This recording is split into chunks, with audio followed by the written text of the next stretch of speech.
안녕하세요. 저는 빛으로 교회 동미라 사모입니다.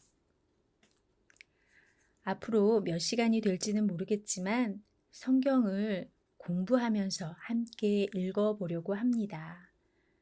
특별히 오디오로만 유튜브를 만든 이유는 귀로는 제 설명을 듣고 눈으로는 여러분의 성경을 펼쳐서 직접 보셨으면 하는 의도예요. 오늘은 성경을 잘 읽기 위한 오리엔테이션 첫 번째 시간인데요. 성경 공부를 시작하며 미라 사모가 하고 싶은 말 시작해 볼까요? 저는 자신의 근원을 하나님의 창조에서부터로 인식하고 예수를 주와 그리스도로 고백하며 시간을 구별하여 사는 사람들을 그리스도인이라고 부르고 싶습니다. 그리스도인이라는 호칭은 초대교회 당시에 수리아 안디옥 교회 성도들에게 처음으로 사용되었다고 해요. 바나바와 사도 바울에게 1년 동안 하나님의 말씀을 배운 사람들을 주변 사람들이 그렇게 불렀다고 하는데요. 한국 사람들이 교회 다니는 사람들을 예수쟁이라고 불렀던 것과 비슷한 뉘앙스로 그리 좋은 느낌은 아니었어요. 헬라어로는 크리스티아노스, 그리스도에게 속한 사람이라는 뜻입니다. 지금은 분리되어 이 땅에 살고 있지만 내가 돌아가야 할 곳이 하나님 아버지의 품, 곧 그리스도 아님을 믿음으로 고백하며 사는 사람들 말이죠. 내가 그 그리스도인이라면 성경을 읽고 공부하며 성부 하나님에 대하여, 성자 하나님에 대하여, 성령 하나님에 대하여, 구원에 대하여, 교회에 대하여, 그리고 인간인 나라는 존재에 대하여 등등 이런 분야를 전문적으로 공부하는 걸 조직 신학이라고 하는데요. 이런 주제에 대하여 성경이 어떻게 설명하고 있는지 알아가는 시간은 꼭 필요하다고 생각합니다. 그것이 신앙생활이기 때문이에요. 저는 목회자나 전문 사역자가 설명해 주는 것으로 만족합니다.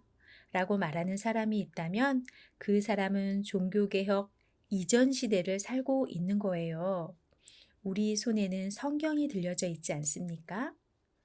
오직 이 성경을 위해 부르심을 받은 목회자나 전문 사역자의 도움이 필요한 것은 사실이지만 전적인 의지는 옳지 않습니다. 스스로 해야 하고 스스로 할 수 있어야 합니다. 비유가 적절한지는 모르겠으나 사랑하는 여인이 있다고 가정해보죠. 아무리 그녀를 낳고 기른 어머니가 하나부터 열까지 그녀에 대한 설명을 자세히 잘 해준다고 할지라도 그것으로 그녀를 다 알았다 말할 수 있을까요? 그것으로 만족할 남자는 없을 거예요. 내가 직접 눈 마주치고 대화하고 시간을 함께 보내며 사랑을 키워가고 싶은 마음이 굴뚝 같지 않을까요?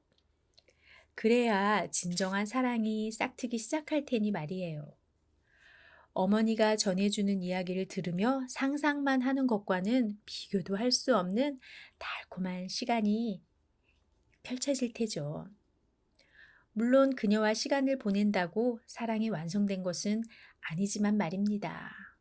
어렵더라도, 시간이 걸리더라도, 어쩌면 죽을 때까지 알아가야 할지도 모릅니다. 그럼에도 그녀가 왜 그런 말을 하는지, 왜 그런 행동을 하는지 그 의도를 파악하는 시간은 반드시 필요합니다. 그래야 진심으로 그녀를 사랑할 수 있고 그녀와 하나가 될 수 있으니까요. 예수님께서 하신 말씀, 행하신 일들이 무슨 의미를 갖고 있는지 파악하지 못한다면 눈으로만 읽는 게 무슨 소용이 있겠어요? 요한복음 1장 1절 말씀입니다. 태초에 말씀이 계시니라. 이 말씀이 하나님과 함께 계셨으니 이 말씀은 곧 하나님이시니라.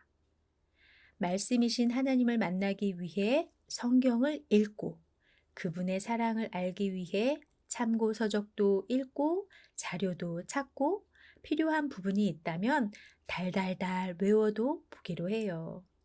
그렇게 한 줄 한 줄 내가 직접 성경을 읽고 그 뜻을 공부해 가며 하나님을 아버지로 만나는 시간이야말로 신앙인이 누릴 수 있는 최고의 기쁨이 아닐까요?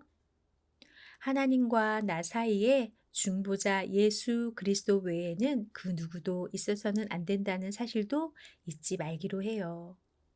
제대로 된 만남을 위해서 때로는 중매쟁이도 필요하고 부모와 친척, 친구들의 도움이 필요할 수도 있습니다. 그러나 최종적으로 신부에게는 신랑 그 한 사람이면 충분합니다. 야고보서 4장 8절 말씀입니다. 하나님을 가까이 하라 그리하면 너희를 가까이 하시리라. 눈으로 읽는 게 전부가 아니니 반드시 성령 하나님의 도우심을 구하며 겸손한 마음으로 성경에 가까이 다가가 보기로 하죠. 성경은 간절히 사모하는 자에게 그 문을 열고 그 안의 것을 보게 하시니까요. 그럴 때 우리는 비로소 사랑하는 그 주님과 하나가 될 수 있습니다.